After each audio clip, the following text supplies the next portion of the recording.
How to improve scanning. Good morning, coaches. Today I'm going to be talking through just a couple of principles that I like to think about when we think about how we want players to increase their focus of attention towards the information and environment. Some couple basic ways that we want to think about to help facilitate that.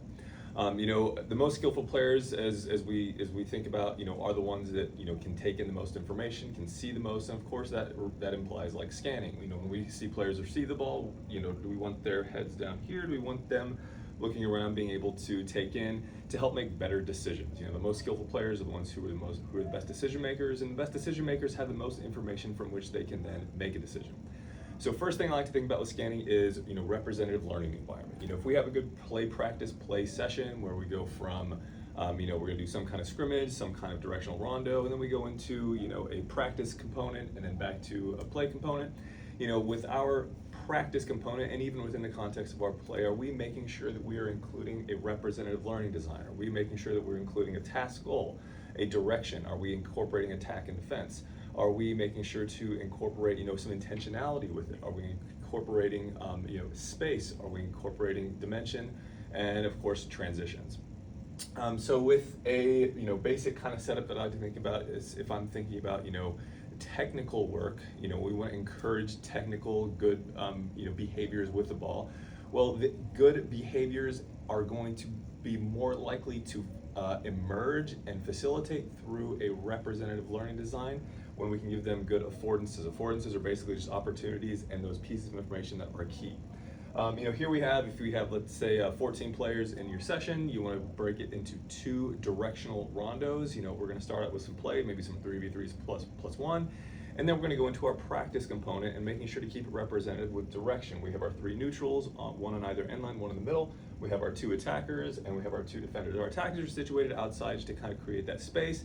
And our 2 defenders here in the middle are trying to win the ball back. For the attackers to score a point, they have to get the ball from this neutral on the end line all the way back across to this neutral. So directional, keeping that direction open, making sure our activity has direction and scope so that our players are attuning their attention outwards towards what the opportunities in the environment are. Rather than just like a 5v1 or a 5v2 or 3v1 where it's kind of like internally focused, we want to make sure that we are getting our players attuned to the direction of which they are attacking and the direction in which they're defending.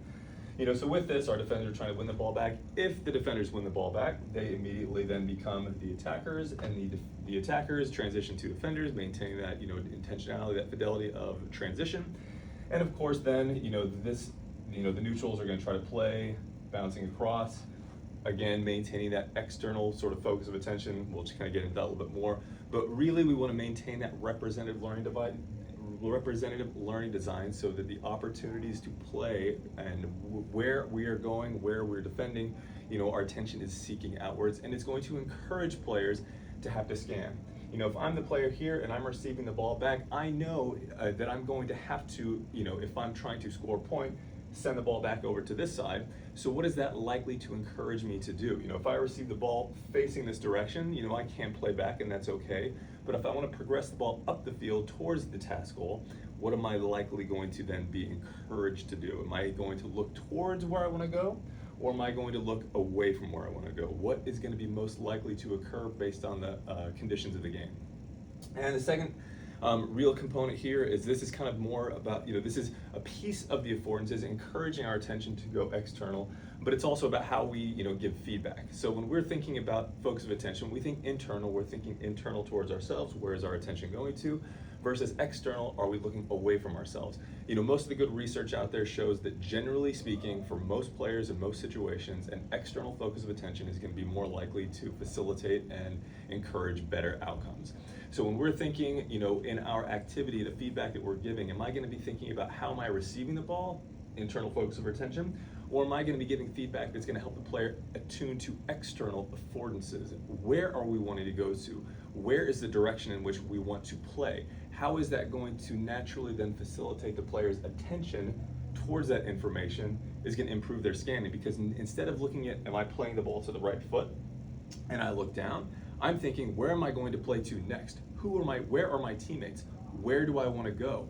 That is going to encourage my attention to go outwards, and it's going to elicit those good behaviors of scanning to see what information exists, what affordances are available in the environment from which I can then make a better decision. So, generally speaking, two big things I like to think about: how am I making sure to incorporate the good pieces to encourage scanning, representative learning design, always maintaining direction, always maintaining transition, space, and also focus of attention. Am I giving feedback that's going to externally attune players' attention outwards, or am I having them focus inwards? Where do we want their attention to go to?